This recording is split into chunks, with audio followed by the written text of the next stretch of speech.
Joe Robertson to move the motion. I beg to move that this House has considered government support for seasonal hospitality businesses in coastal areas. And may I say it's a pleasure to serve under your chairmanship, Mr Stewart. This debate contains a set of issues that affect around a third of UK constituencies directly, that is, UK constituencies with a coastline, including estuaries. It's therefore not a niche set of issues. It's not a set of issues that affect only my constituency on the Isle of Wight, although it is absolutely vital for my constituency. It's a set of issues that go to the heart of so many constituencies in our island nation, so many out-of-the-way communities with long-standing structural challenges. And I'm grateful to cross-party colleagues who are attending this debate. Will my honourable friend give way? I'll give way. Thank you, Mr Stewart. Thank my honourable friend and neighbour for giving way. He will know that the last Conservative government created the Coastal Communities Fund, which supported Hayling Island in my Hammond constituency. Under the current administration, there isn't a specific equivalent fund to support employment, hospitality or the business community. Will you join me in calling on the government to create such a specific fund to make sure that places like Hayling Island are properly supported? I agree with my honourable friend, and I will join him in that call, and indeed he's dealt with an element of my speech nice and early on, and I thank him for doing so. UK Hospitality says that the hospitality sector accounts for around 10% of all UK jobs nationally. In tourism-led coastal communities, it provides as much as 50% of local employment. On the Isle of Wight, tourism accounts for 38% of economic activity, the biggest employment sector locally. So when this sector suffers, coastal communities suffer in a way that's greater than elsewhere. Coastal areas have faced challenges for decades. Cheap competition from holidays abroad, changing holiday preferences, increase in relative cost of travel, older population demographics, fewer job opportunities, lack of investment in infrastructure. Subsequently, high streets have suffered from dereliction and neglect, with all the societal challenges that follow, like towns like Sandown in my constituency. I will give way. Very grateful to the honourable gentleman. He's making a very powerful point there, and indeed an excellent speech.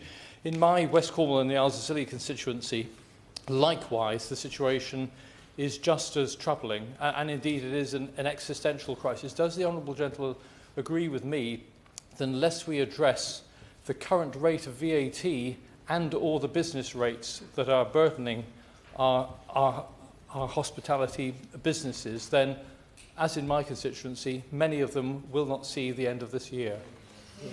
I agree with the honourable gentleman, absolutely, and again, he gets there before me. I will address the issue of business rates and VAT directly. There are plenty of green shoots, however, in many of these communities, and brilliant local leaders trying to drive change, like Lawrence Bates at the Wild Heart Animal Sanctuary in Sandown, and Ian Boyd, founder of The Common Space. Start-ups and small businesses in hospitality are a major driver of regeneration and innovation, like at The Point in Bembridge, Bry in Brading, and the Sandown Boulevard Street Food Market. But government has a role. It has a role to create an environment for hospitality to thrive. I will give way. I thank the honourable member for giving way. One of the concerns I have where we talk about hospitality sectors fibring is this government are going to introduce potentially a tourism tax. Do you agree that that will really affect and suffer our areas? Once again, I agree with the honourable gentleman, and he's got there before me. I also addressed the issue of the tourism tax in my speech. Now, as I say, the government has a role for creating an environment for seasonal hospitality to thrive. But, Mr Stewart, it is my view that the government has done the opposite. I do not accuse the government of setting out to make life harder for tourism and hospitality in coastal areas. But I do hold it responsible for being careless about how its policies, particular taxation, has fallen on communities like those I represent. And it is time for the government to recognise that and make amends, I will give way. Thank the honourable member for giving way on that point. And I've heard from countless hospitality businesses in my North Cornwall constituency, be it the Buller's Arms in Bude, business rates going astronomical, Stir Cafe in Weybridge, VAT is a huge struggle, NICs are going up, wages costs are going up, energy costs are going up. Does the member agree with me that the sector needs long-term support from the government now, such as the 5% VAT cut that the Liberal Democrats have proposed? I agree with the honourable member that there needs to be long-term support, but also immediate relief. And again, he preempts some of the points I'm going to make. I realise my introduction was perhaps a bit longer than it should have been, Mr Stewart, considering other members are making all the excellent points that I'm about to. Since the 2024 budget, the hospitality industry has lost over 100,000 jobs. Between January and March of this year alone, the equivalent of 3 hospitality businesses closed every single day. The sector was hit with £3.4 billion annual cost increase from that budget, and the 2025 budget added more through business rate changes and wage increases. It is therefore hardly a surprise that we have seen job losses on this scale. But the government is refusing to take responsibility. How can it do the right thing now if it does not recognise the harm from its own tax policies, the harm that is being caused and felt now? Some of the most significant damage done by government is to the employment opportunities for young people. Youth unemployment is up. Indeed, it is now higher than the period coming out of COVID. The government's hike in national insurance, extending it to more part-time work, and reducing the competitive advantage of employing young people through minimum wage changes are also major drivers of this unemployment. It's not just theory. We're seeing the real-world consequences in the data and in our communities. I will give way. Kirkham. And I thank the member for giving way and bringing this important debate. On support for young people, I will be talking to the Skills Minister soon about the things that the Youth Guarantee Scheme could do in hospitality. The two would be a perfect match. Does the member not agree?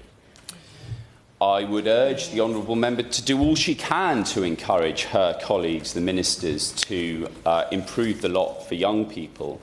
But the fact remains that youth unemployment is going up and coastal communities are suffering. So I welcome any intervention she might have or powers of persuasion she might be able to bring about.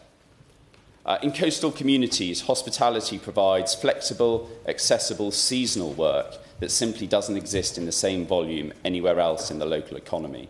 Over half the sector's workforce is part-time. For many young people, students, carers, people managing health conditions, that flexibility is what makes work possible at all. Job postings for temporary hospitality work were down by 25% year on year in 2025. Summer jobs are for many people their first job, the jobs that give a young person in Ryde, Shanklin or Ventnor their first pay slip, their first employer reference. Mr Stewart, I turn to pubs. In Isle of Wight East, there are 67 pubs, 4 breweries, 1,200 jobs in that sector, generating £40 million for the local economy. Nationally, the pub and brewing sector contributes £34 billion and generates £17 billion in tax. These are not small numbers. Of course, pubs are more than just about pints. A third of drinks sold in hospitality are spirits, like Mermaid Gin on the Isle of Wight. When distillers suffer, pubs suffer, and vice versa. The Bugle Inn in Brading very sadly closed its doors for the final time just 4 days ago, as Jasmine and Daniel were clear about the reasons why. In their words, "We have become another victim of the current pub crisis. In the past 2 years, many of the taxes we pay to the government have increased drastically. Our gas and electricity has increased almost double. Cost of ingredients have increased, some by as much as quadruple. Wages have risen rapidly, and business rates have increased." They go on to say, "We have made the decision to leave the industry that we love and close down the Bugle." The Pointer Inn in Newchurch has taken aim at the Chancellor herself, and I quote them, The absolute legend Rachel Reeves and her pub tax, her nice pub tax, with an AI image of what their pub may look like shortly. And the Hare and Hounds just outside Newport, which dates back to the 1730s, has now been shut. I turn to the holiday tax, which has already been referenced, or the visitor levy. This is an overnight visitor levy, the wrong policy at the wrong time. Coastal tourism visits have already fallen 10% since April last year. Oxford Economic Analysis suggests that if a 5% levy of the kind operating in Edinburgh were fully introduced by 2030, we would see a 1.8 billion reduction in tourism spending, 33,000 jobs lost, and 9 million fewer nights spent in accommodation. These are not small margins. In coastal communities where summer trading is what keeps businesses viable through the winter, the damage would be concentrated and severe. I will give way. Thank you, honourable gentleman, for giving way.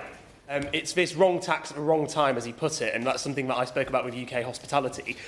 Does he agree with me that we need to stop that tax at the same time as cutting VAT? Because if not, we'll end up with an effective 27% VAT rate on hospitality and tourism businesses, which when compared to the likes of Ireland and Germany at 9% and 7% respectively, just isn't competitive. The honourable gentleman is right. We need both. And our tourism and hospitality in this country is one of the most highly taxed sectors as compared to European neighbours who already have a cost-competitive advantage. I will give way. The honourable member for giving way, and he's talking about holidays. So our Chancellor's just announced the Great British Summer Savings, where we're going to see VAT slashed from 20% to 5% on activities and children's meals, attractions. Does he welcome that move?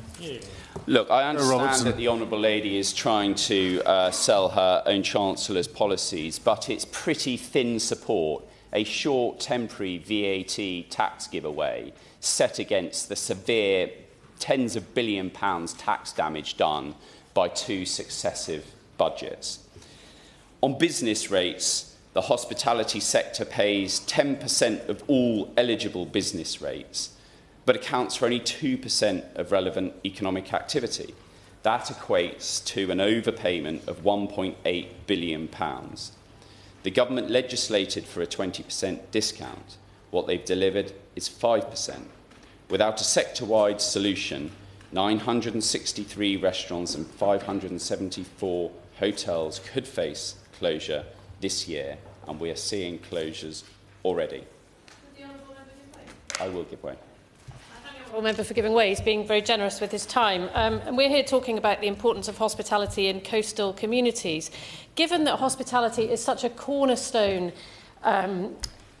activity in our coastal communities, giving all these young people their first jobs, providing jobs for the entire supply chain throughout our coastal communities. Would the honourable member agree with me that the government should be looking at the profession of hospitality as a cornerstone profession in these areas, instead of hammering it with national insurance contributions and high VAT and now a visitor levy? It should actually be doing everything it can to boost hospitality, to put a rocket underneath the employment of these communities. I agree with all those things. The government should be doing all it can to support those sectors. And I would say again that coastal communities face some of the biggest structural challenges, both in terms of demographics and geography, and that's why government should have particular focus on those areas. I finish by saying something briefly on transport, and also the House of Lords Select Committee has identified both in 2019 and again in 2023, that poor transport connectivity is holding coastal communities back. The Isle of Wight knows that better than most. The government has made no specific investment plans for transport in coastal communities. Instead, for the Isle of Wight, the government has increased the already rip-off costs of crossing the Solent by car. And, of course, the Isle of Wight is completely reliant on ferries for transport to and from the island. And the government has done that by introducing a new emissions trading scheme tax, a tax that hasn't applied to Scottish islands with smaller populations, a tax that it hasn't applied in full to Northern Ireland with a bigger population. It's insulting and it's inexcusable. In conclusion, the government says it wants coastal communities to succeed, but a whole string of policies and tax and spend decisions do not support that aim. Indeed, many directly undermine it. I therefore call on the government to support seasonal hospitality in coastal areas by scrapping its plans for the overnight visitor levy, introducing a national insurance holiday for businesses employing young people and those who are not in employment, education or training, scrapping business rates for thousands of hospitality businesses up and down the country permanently, and stop trying to convince businesses whose rates are going up that they're going down. Businesses know what their rates are.